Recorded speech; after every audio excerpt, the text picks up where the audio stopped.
বর্তমানে ইহুদি খ্রিস্টানদের এজেন্ডা বাস্তবায়ন করার জন্য এদেশের ইমামরা উঠে পড়ে ময়দানে নেমেছে। আপনারা জানেন ইসলামিক ফাউন্ডেশন, নাম তো ইসলামিক ফাউন্ডেশন, বর্তমানে ইহুদি খ্রিস্টানদের এজেন্ডা বাস্তবায়ন করার জন্য আপনারা জানেন এই বিশ্বের সবচেয়ে বড় সন্ত্রাসী আমেরিকা, জঙ্গিবাদী রাষ্ট্রীয় সন্ত্রাসী আমেরিকা মুসলিম জাতিকে সন্ত্রাসী বানাবার জন্য, মুসলিম জাতিকে জঙ্গিবাদী প্রমাণিত করার জন্য বিভিন্ন দেশে হামলা করে মুসলিম জাতিকে উস্কানি দিয়ে লড়াই করতে বাধ্য করছে। আবার তারাই বিভিন্ন ইমামদেরকে দায়িত্ব দিচ্ছে জঙ্গিবাদের বিরুদ্ধে বক্তব্য দেওয়ার জন্য। ইসলামিক ফাউন্ডেশন থেকে নতুন পরিকল্পনা গ্রহণ করা হয়েছে, হয়তো আজকেও আসতে পারে। 10 জন 20 জন করে বিভিন্ন মসজিদে টিম যাবে, ইমামদেরকে অবশ্যই জঙ্গিবাদের বিরুদ্ধে বক্তব্য দিতে হবে। পত্রিকায় দিয়েছে, প্রজ্ঞাপন জারি করেছে, বিশেষভাবে চিঠি দেওয়া হয়েছে। ভাইয়েরা আমার, আমরা বিশ্বাস করি ইসলামে কোনো জঙ্গিবাদের স্থান নেই, পরিষ্কার বলে দেই। বরং জঙ্গিবাদের বিরুদ্ধে, সন্ত্রাসের বিরুদ্ধে ইসলাম যতটা সোচ্চার কণ্ঠে ঘোষণা করেছে, পৃথিবীর কোন ধর্ম, কোন মতবাদ এত স্পষ্ট বলতে পারে নাই। কোরআন পরিষ্কার ঘোষণা করেছে, মান কাতালা নাফসান বিগাইরি নাফসিন ওয়া ফাসাদিন ফিল আরদি ফাকান্নামা কাতালান নাসা জামিআ।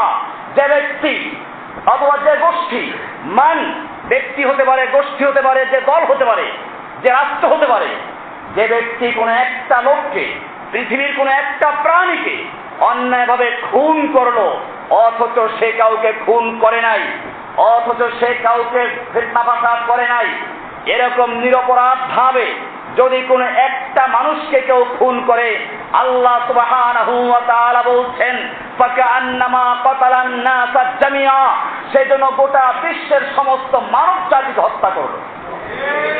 ওয়ামান আহইয়াহা, পক্ষান্তরে যে ব্যক্তি পৃথিবীর কোন একটা প্রাণীকে, একটা মানুষকে অন্যায় খুনের হাত থেকে রক্ষা করলো, আল্লাহ রাব্বুল আলামিন বলছেন ফাকান্নামা আহইয়ান নাসা জামিআ, সেজন্য গোটা পৃথিবীর মানবতাকে রক্ষা করলো। আছে কোন গ্রন্থ, আছে কোন ধর্মীয় কিতাব, আছে কোন বিশ্ব নেতা যে এরকম স্পষ্ট ঘোষণা করেছে যে একজন মানুষকে হত্যা করা গোটা পৃথিবীর মানব জাতিকে হত্যা করা?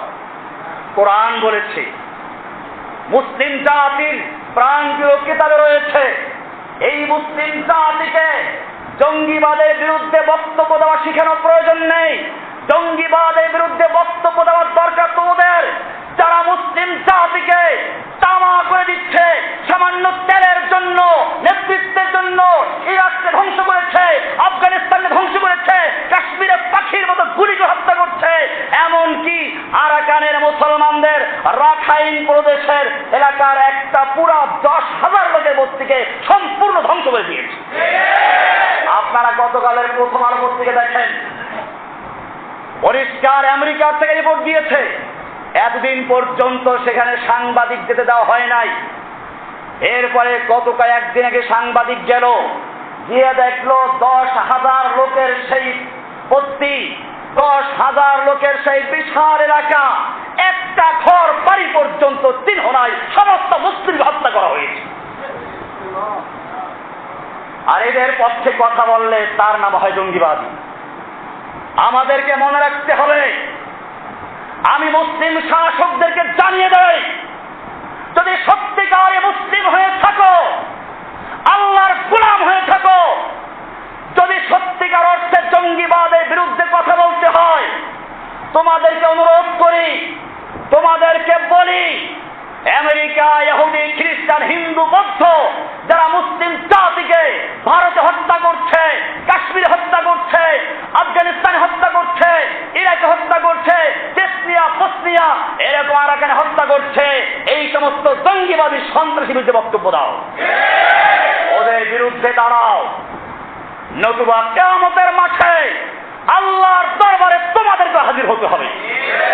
শুধু কিয়ামতে না, আল্লাহ তাআলা বলে দিয়েছেন আজকে যদি মুসলিম জাতির পক্ষে তোমরা না দাঁড়াও, আল্লাহ তাআলা বলছেন ইস্তাবদিল কওমান গায়রাকুম, তোমাদেরকেও ধ্বংস করে তোমাদের জায়গায় অন্য জাতিকে সৃষ্টি করা হবে, তোমরা আল্লাহর কোনো ক্ষতি করতে পারবে না। প্রমাণ দেখেছো, তোমরা যত ইহুদি খ্রিস্টানদের গোলামি করো, জেনে রাখো হত্যা করার সময় ওই বার্মার আরাকানি মুসলমান সবচেয়ে ভালো মুসলমান ছিল তা আমরা বলি না, সবচেয়ে মুসলিম ছিল তা না। তোমাদের মতো সেকুলার মুসলিম, পপুলার মুসলিম, ধর্মনিরপেক্ষ মুসলিম একজন নামাজ পড়ে নাই, সেও মুসলিম। শুধু ওরা দেখে থেকে খতনা করেছে আর কে মুসলমান নাম ধারণ করেছে, পাইকারি হত্যা করেছে। এই দেশও এর ব্যতিক্রম নয়। এদেশকে নিয়েও চক্রান্ত হচ্ছে। এখনো সময় আছে, তওবা করো মুসলমান, আল্লাহর পথে ফিরে আসো। তোমার এই চাকরি, তোমার এই দালালি চিরস্থায়ী না। আমার আফসোস লাগে, এই দেশের কত বড় বড় আলেম সিঙ্গাপুরে গিয়ে রয়ের প্রধানের সাথে বৈঠক করেছে, দুবাই এবং কাতারে গিয়ে রয়ের প্রধান, আমেরিকার সিআইএর প্রধানের সঙ্গে বৈঠক করেছে দেশে একদল আলেমদের প্রতিনিধি দল। সেই আলেমগুলো কার আমি নাম বলছি না, আজকে প্রয়োজনে বলবো ইনশাআল্লাহ। এই আলেমগুলো গিয়ে ইহুদি খ্রিস্টানদের শিখানো জঙ্গিবাদের বিরুদ্ধে বক্তব্য দিচ্ছে।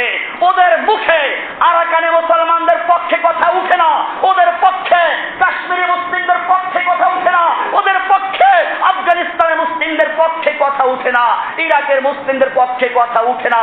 ইহুদি খ্রিস্টানদের পাঁচ একটা গোলাম, একদল ইমাম আজকে মুসলিম জাতির মাথার উপরে ভর করে বসে আছে। ভাইয়েরা আমার, জানি না আমি কতদিন পর্যন্ত আর বক্তব্য দিতে পারবো, কিন্তু জেনে রাখো, এই মুসলিম জাতির জন্য প্রত্যেকটা মানুষকে একটা বলিষ্ঠ কণ্ঠস্বর হতে হবে। তোমাদের কণ্ঠ রোধ করা যাবে না। এই কণ্ঠের মালিক আল্লাহ। কণ্ঠের মালিক কে? পৃথিবীর কোন শক্তি নাই মুসলিম জাতির কণ্ঠে স্তব্ধ করতে পারে। ভাইয়েরা